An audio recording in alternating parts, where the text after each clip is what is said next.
really aren't making I want to work for the UN in the future. Could you tell us your story and how you were accepted into the UN? Sure, that's a good one.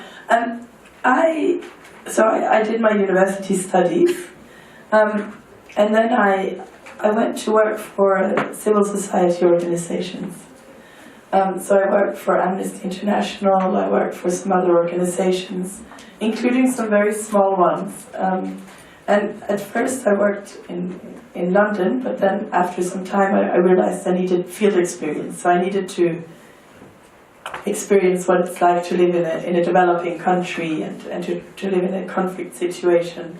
So I went and I applied for a lot of jobs, and no one would recruit me because to get field experience, or for people to recruit you into a field job, most of the time they want to know that you can actually manage these kinds of situations. So it's very hard, to get your first job.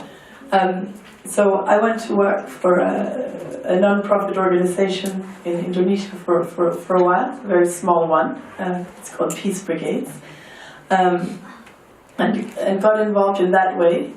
Then from there went on to some other NGOs, and then at some point applied for the United Nations and got a job there. What I want to say with this is, don't expect to graduate from the university or law school or whatever you do and immediately go into an entry-level UN position. In fact, I think the experience I had working outside the UN system is really, really valuable to being in the UN system. If you only try one thing, then you only have a certain perspective, but having different perspectives is really important too. But of course, it's also, I know what the pressures are from parents and from salaries they expect when you go to a good university. Then you come out and then you work for the Ministry of Foreign Affairs or the UN or something like that.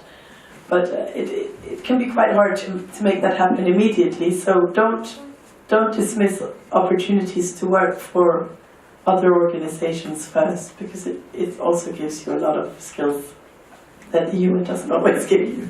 Thank you.